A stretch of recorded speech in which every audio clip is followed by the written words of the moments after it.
Guys, andito na naman ako, pero bago ang lahat, like, and share, subscribe my channel para updated po kayo. Yan guys.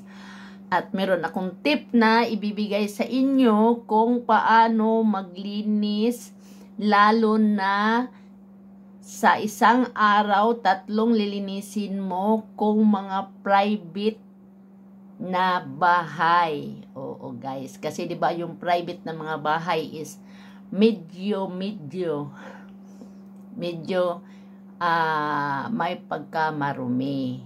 Oo, at saka maraming ligpitin talaga guys. Kaya bigyan ko kayo ng tip kung naglilinis kayo ng bahay as your business, kailangan na pabilisan, 'di ba? Pabilisan na malinis talaga ang bahay kasi parang dumami yung mga clients nyo. Kaya alam nyo guys, ganito ang ginagawa ko kasi meron akong part-time nga trabaho as kanang maglilinis din. Kaya gi-adjust ko yung mga clients ko at clients niya na magawa ko sa araw na yun. Oo guys, na makapagpunas man lang ako, di ba? Ganito nga yan guys, pag nakita nyo yung bahay na hindi pa masyado marumi yung mga bins niya, lalo na sa yung sa kitchen at saka yung mga table, yung mga furniture. Oo. Ganito ang gawin nyo guys. Dala kayo ng pang duster. Yung pang paphat sa mga sa mga alikabok. Oo. Ganun guys. Tsaka nyo punasan ng basa na nuog. Basa na cloth. Oo. Or kung gusto nyong gamitin na yung pang furniture na palis, pwede rin. Oo. Pero hindi ako masyado gumagamit sa ganyan guys. Kasi nga iwas ako na magka-thyroid. Kasi yun ang makaano natin kasi yung sa amoy. At saka yung masangsang yung amoy. Oo, at saka siyempre masingot mo. Kaya nga ako ngayon, meron pa rin akong yung parang plima na pabalik-balik kasi nga minsan maamoy mo yung mga sa klase sa panglinis. Kaya ngayon gumawa na ako ng sarili ko. Minsan tubig na lang at saka sabon, yun na lang ang ipampunas ko, labi na sa kitchen. Ayoko nang gumamit ng mga guys, yung mga product. Kaya maano naman siya kasi siyempre 'di ba kumakain ka sa lamesa, 'di ba pupunasan mo ng basa na cloth. Oo, 'di ba? Ganon din 'yun kasi pag gumamit ka ng product, naku guys, kung hindi naman kagandahan yung furniture na yon, ay punasan nyo na lang ng cloth na binasa nyo at saka lagyan ng kaunting sabon at banlawan nyo at yun na lang ipamunas nyo. At saka, bago kayo maglinis sa kubita or sa bathroom, vacuuman nyo na guys. Oo, vacuuman nyo na lang gilid-gilid at saka yung siyempre. At saka, ang ilinis nyo doon sa bowl niya is tissue. Tissue ang ilinis nyo pangtanggal doon sa mga dust o sa mga alikabok. Tissue ang gagamitin nyo. Yun ang ipampunas doon, wag yung cloth. Oo. Kasi lalo na yung kubita nila kung medyo maraming alikabok. Tapos kung hindi tatanggalan mo doon para matanggal yung alikabok, saka nyo liguon. Saka nyo iligo yung bowl kung talagang marumi siya. Oo. Kasi ang doon na, kaya tatanggalan natin ng alikabok, nagamit yung tissue, parang mabilis lang siya buhusan ng tubig or meron siyang mainit na tubig, yun ang ibuhos mo. Sandali lang guys, hindi ka na masyado magkuskus. Diba? Ganun lang yun. Pero kung hindi na siya masyado, kasi panay ka na lang naglinis doon, ang gagawin nyo guys is maggawa kayo ng sarili nyong yung kahit tubig lang na may sabon, yun lang ang ilalagay nyo doon, i-spray nyo, at saka gagamitin yung pampunas doon is tissue.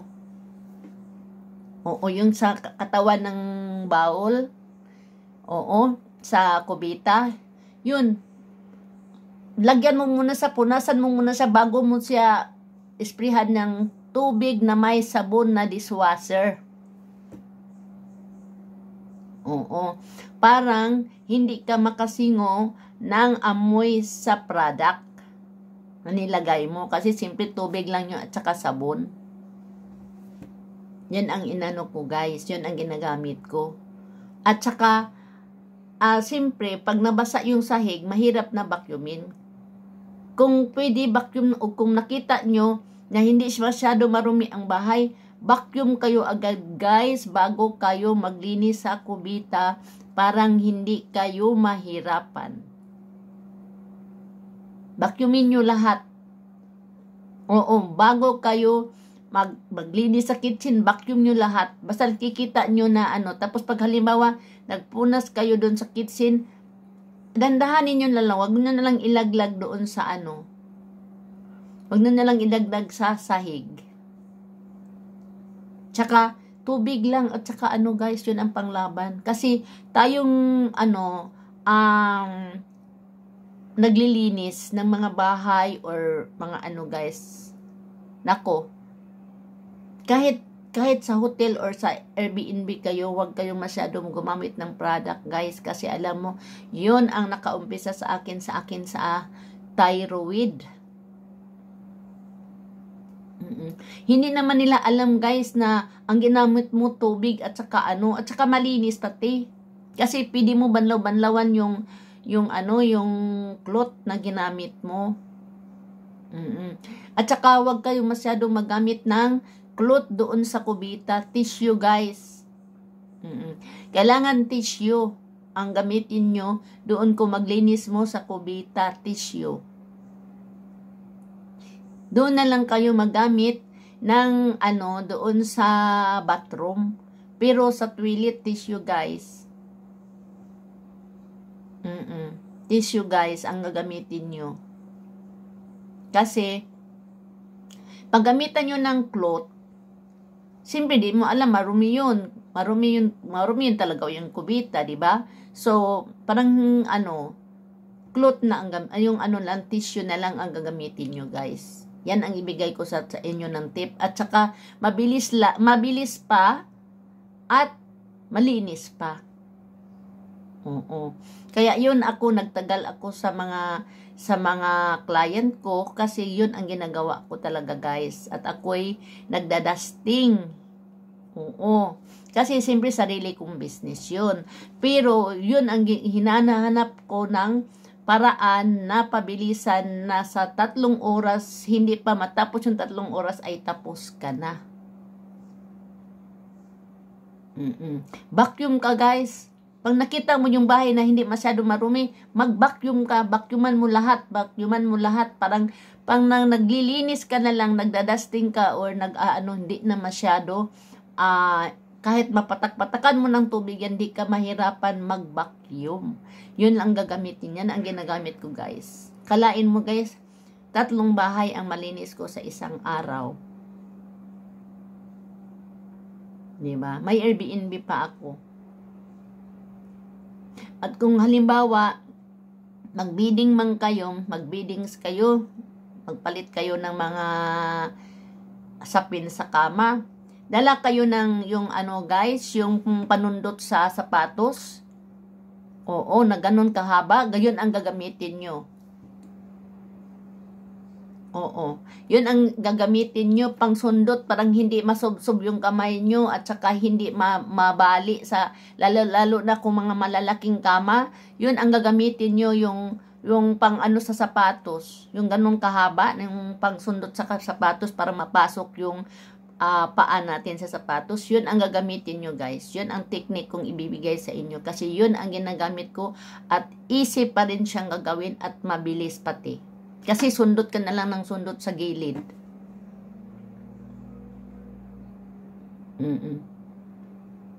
Kaya yung mga clients ko, hindi nahihiya sa akin na i-recommend nila ako kasi alam nila kung ano ang linis na ginagawa ko sa kanila. Kaya yung mga client ko is meron ng 7 years, 8 years, 5 years, 4 years, guys.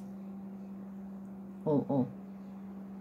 Kasi yun ang ginagawa ko sa kanila guys. At saka pag nakapagbigay ako ng mga extra job. Kasi pag nagbigay ka ng extra job, especially kung ikaw ang may-ari ng business mo, magbigay ka ng sarili mong kahit 5 minutes, 10 minutes is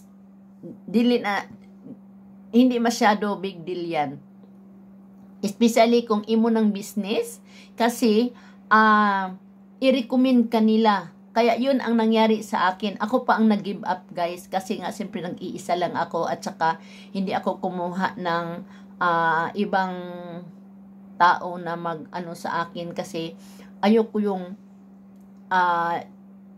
di ko alam ang capacity yung pagtatrabaho nila. Yung kilos nila baga. Oo. Hindi kagaya sa akin na talagang pabilis-bilisan, parang bilis-bilis lang talaga, pero kailangan tingnan mo rin na malinis siya at saka naka-tidy siya. Kahit hindi mo siya kaunting punas, tidy mo lang yung mga kalat nila at saka yun, matuwa na sa'yo yung client mo. Kaya nga hindi ako makapag-recommend kung halimbawa kung ako'y mag-holiday, hindi ako masyado makapag-recommend kasi alam ko yung mga ubang client ko na mga sila. Oo, yung parang mga pasi-pasi. Oo, may doktor pa ako dati na nilinisan ng ilang taon, like 8 years. Oo, 8 years, 9 years yata yun. Talagang sinaside-side ko talaga yung sahig kasi yung sahig niya is marmold, tapos yung design niya parang may rumi sa parang marumi yung sahig tingnan dahil sa design sa tiles. Tsaka pasis, masyado talaga siya guys. Ganon ang gagawin nyo. Pero kung halimbawa man ang inyong client is hindi masyado pasi, maganda yon. Pero kung halimbawa yung client nyo is very pasi, mahirap. Kaya, yan ang bibigay ko sa inyo ng tip. Oo. Sana makuhaan nyo ng aral kasi maganda talaga ang magsariling business kaysa magtrabaho ka sa ibang tao. Oo guys. Kaya dito na lang. Ang di pa naka-like na and share and subscribe my channel. Parang updated po kayo. Bye for now.